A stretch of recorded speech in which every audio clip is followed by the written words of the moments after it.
The Justice Department has announced criminal charges against Hamas leader Yahya Sinwar and several other senior militants in connection with the October 7th attack on Israel. Now, the charges accuse the Hamas leaders of financing and directing a decades-long campaign to murder American citizens and endanger the security of the United States. Attorney General Merrick Garland said these charges would not be the last. Take a listen. On October 7th, Hamas terrorists murdered nearly 1,200 people, including over 40 Americans, and kidnapped hundreds of civilians. They perpetrated the deadliest massacre of Jews since the Holocaust. This weekend, we learned that Hamas murdered 6 more hostages, including Hersh Goldberg Poland, a 23-year-old Israeli American. We are investigating Hersh's murder and each and every one of the brutal murders of Americans as acts of terrorism.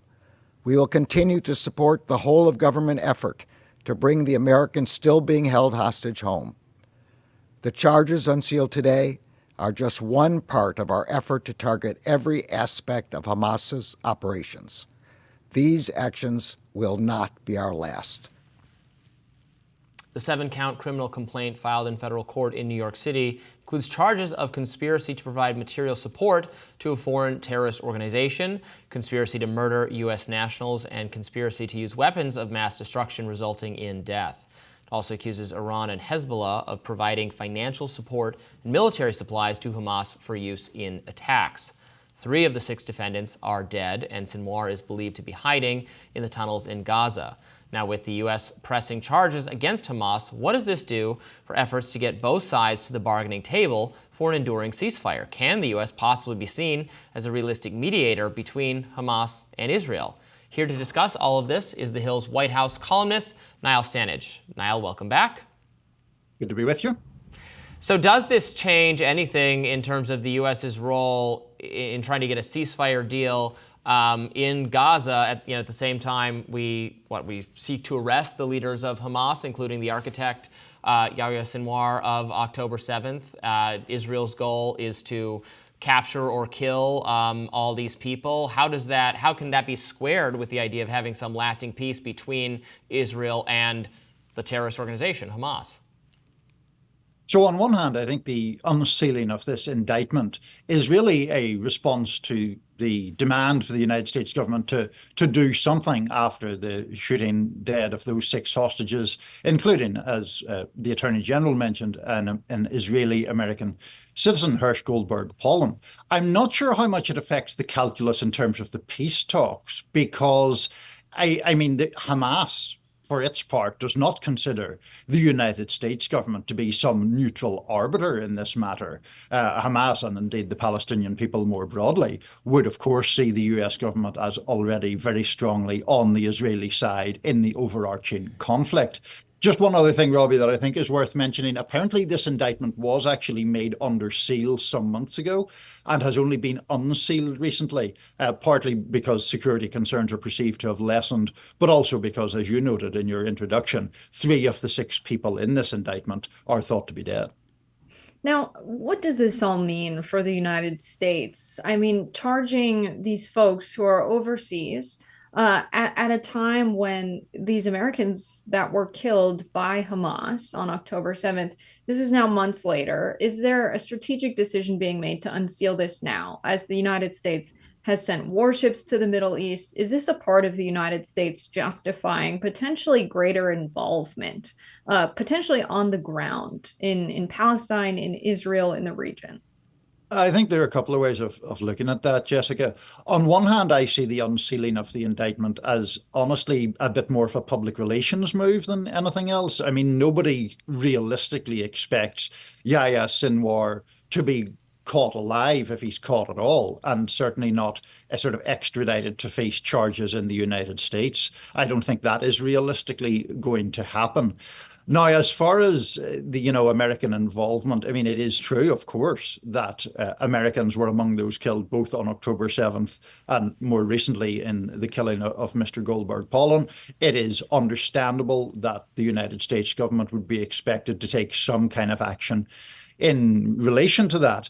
I would note in passing that there have also been Palestinian American citizens killed. There was a young man killed in the West Bank, presumably by Israeli forces, and there has been notably less vocal outrage from the United States government about that. So that is part of the asymmetry, I think, that has bedeviled the White House response to this conflict. But that's where we are, and that's part of the reason why I think these indictments have been unsealed. Yeah, you say it's, some response. I mean, it has to look like the U.S. is doing something, right? There won't actually be implications for this. There won't be some kind of change in policy. There will not be ground forces sent to arrest Sinwar over this. So this really is just to give the appearance that, oh, yes, we condemn this, and we would, in some ideal world, hold these people responsible for the crimes, the murders of American citizens. Yes, to me, that's exactly what it is, Robbie. I think it is really an attempt to say, well, look, you can't be responsible for the death or the murder of American citizens and expect there to be no sanction for that, even on a theoretical basis. This is all about saying there would, as you put it, in an ideal world, be consequences for this, and there would be consequences that would play out in the criminal justice system.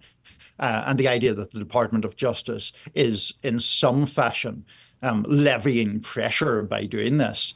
Now, for Yahya Sinwar, who has spent, as far as we know, many months underground in the tunnels underneath Gaza, frankly, I'm not too sure whether a Department of Justice indictment makes much difference one way or another. He has more immediate threats to his life to be concerned about. So in that sense, I think it's primarily a symbolic move. So on August 9th, the United States sent $3.5 billion additional dollars worth of weapons to Israel. This is in violation of the conventional arms transfer policy, which says that the United States will not transfer weapons to known human rights violators. That, of course, makes the United States kind of look like a hypocrite to the international community, right? To violate the law, to send additional weapons to Israel, then to decide to prosecute, the members of Hamas that have been responsible for killing American citizens, but not the members of the IDF responsible for doing the same. How does all of this and the use of the justice system now, to prosecute members of Hamas while we're violating our own laws to transfer these weapons? How does this case, these charges look on the international stage, do you think? Well, I think on the international stage, the broad perception is that the United States is clearly the main and sometimes almost the sole ally of Israel, and has underwritten from a diplomatic and political and military perspective the assault on Gaza that's estimated to have killed about 40,000 people. On the point that you raise about breaching American laws and the kind of conditions that are applicable to, or at least theoretically applicable to, American administrations.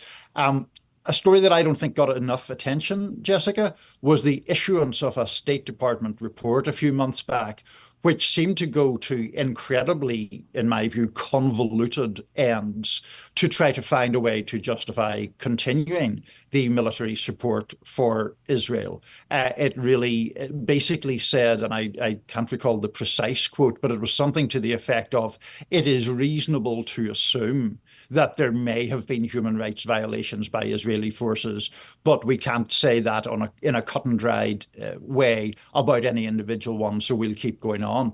That report was really one of the markers on this road which has led the Biden administration to, in my opinion, a very morally tough to defend position. Great analysis, Niall. Thank you so much for joining us today. We appreciate it. Thank you.